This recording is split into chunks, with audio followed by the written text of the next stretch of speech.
La semaine prochaine, le département de l'Essonne recevra à la fois l'ancien président de la République et le Premier ministre.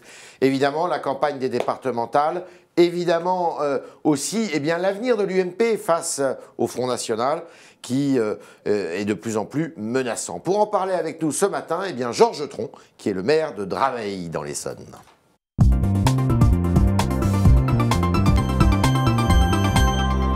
Georges Tron, bonjour. Bonjour. Alors, on apprend que, enfin on le savait, l'UMP doit changer de nom. Qu'est-ce que vous en pensez? C'est utile, ça? C'est sans doute utile, mais ce n'est pas forcément non plus la priorité. C'est pas la priorité? Non, c'est pas la priorité. On vous en parle jamais sur les marchés? Absolument jamais. D'accord. Alors, on parle d'un mot, l'UMP pourrait devenir les Républicains. Ça a du sens pour vous? Ça a du sens aujourd'hui. Pourquoi? Ça a du sens aujourd'hui parce que c'est une façon de montrer qu'il y a la partie projet dans une famille politique et la partie valeur. D'accord. Les Républicains, c'est une référence. D'accord. Ça veut dire que nous avons un socle de valeurs auquel nous tenons. Pour ma part, je trouve que si c'est ce nom qui est retenu, c'est excellent. C'est excellent. Ça permet aussi de se dissocier du Front National? C'est indispensable. Qui se réclame tout le temps justement des valeurs de la République? C'est indispensable. Les valeurs du Front National ne sont pas des valeurs républicaines. Je le dis avec force. Donc c'est pas un parti républicain? Ce n'est pas un parti dont les valeurs de référence sont des valeurs républicaines. Et la façon dont le Front National est obligé, d'ailleurs en ce moment même, de corriger les dérapages d'une grande partie, n'exagérons pas, d'une partie de ces candidats, montre qu'il y a un fond qui est un fond anti-républicain. D'accord. Alors Nicolas Sarkozy est revenu dans le paysage politique. Il sera dans l'Essonne la semaine prochaine. Est-ce qu'il a réussi son retour? Parce qu'il y a beaucoup de critiques quand même. Il y a beaucoup de critiques parce que personne ne pouvait imaginer que la situation d'aujourd'hui serait aussi différente de celle qu'elle était il y a 3 ans. Il est parti président de la République. Il ne l'est plus et on est 3 ans après.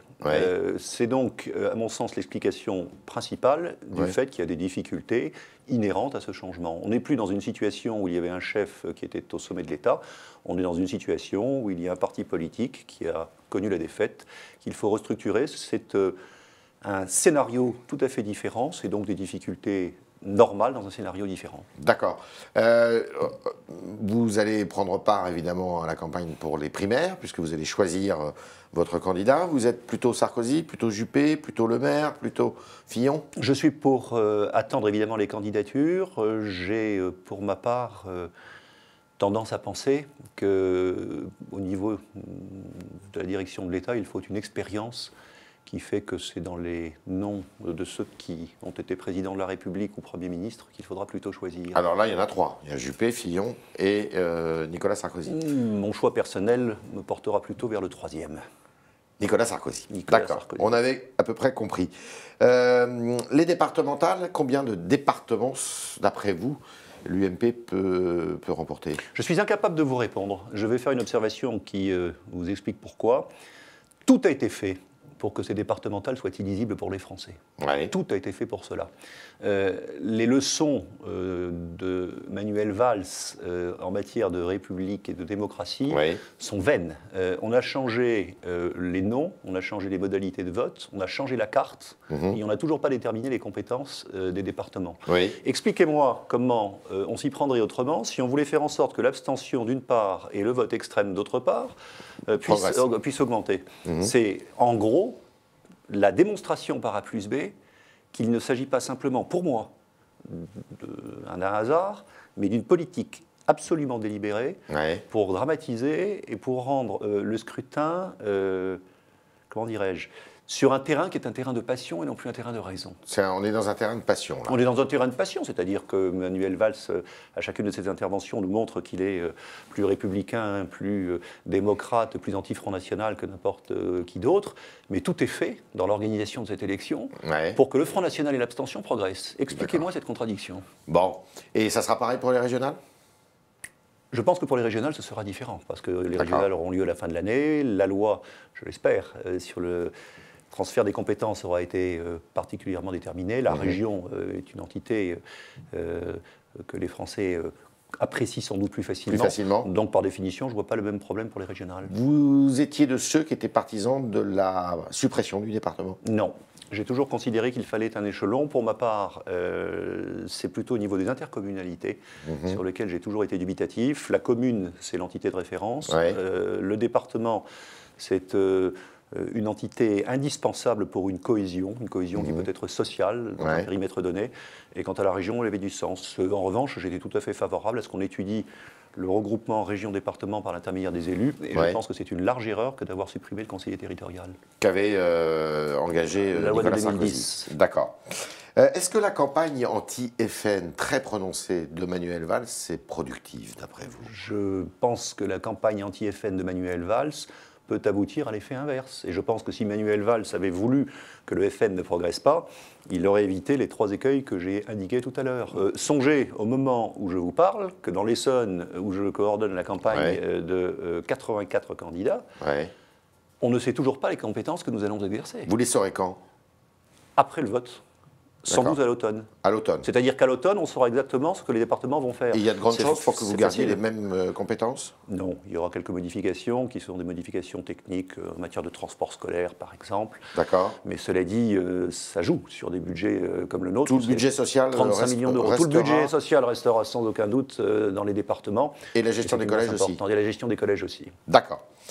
Quel est le moyen pour contrer le Front National? Est-ce qu'il faut, on voit que beaucoup dénoncent son programme économique, mais on s'aperçoit que c'est pas là-dessus que les Français réagissent. C'est sur la sécurité, c'est sur les valeurs, c'est sur...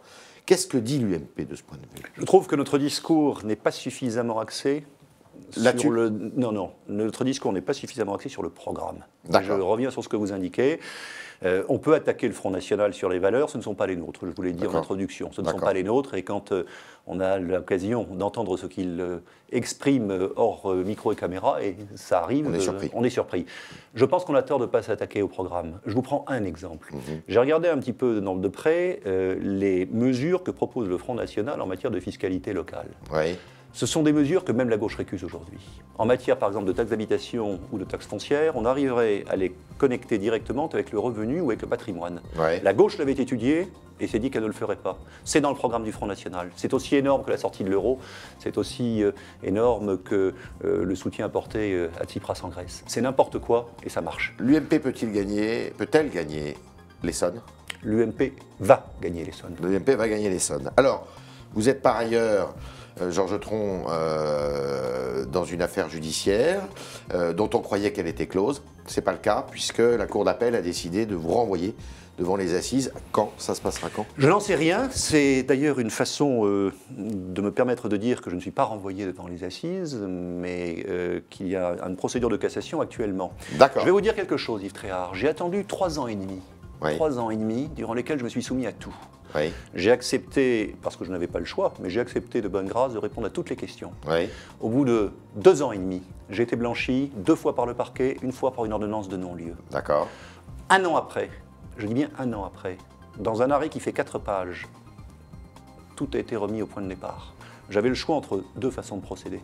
Soit considérer que je dois attendre encore 1 an, 2 ans, 3 ans pour que mon innocence soit reconnue, soit considérer que j'ai donné toutes les explications nécessaires, et qu'en conséquence de quoi, je continue mes engagements et je continue ma vie. C'est ce choix que j'ai fait et je l'assume parfaitement. Et donc vous n'êtes pas encore, c'est pas certain que vous pas loin du monde. Soyez soumis à un procès des assises, parce que vous avez fait un recours. Bien sûr, devant la Cour de cassation. Devant la Cour de cassation qui peut casser la décision de la Cour d'appel. Georges Tron, merci. C'était le talk Le Figaro de Georges Tron qui nous a dit que, eh bien oui, il pouvait gagner l'Essonne, l'UMP pouvait gagner l'Essonne, que c'était pas une mauvaise idée d'emprunter pour l'UMP un nouveau nom qui serait Les Républicains, surtout en cette période où il faut affirmer certaines valeurs, et que, évidemment, il estime que le discours très prononcé contre le FN du Premier ministre est tout à fait contre-productif. Quant à ces départementales, eh bien ces départementales, il regrette que les gens aillent voter, s'ils vont voter, sans savoir précisément quelles sont les compétences des départements. Georges Tron, merci. Merci à vous.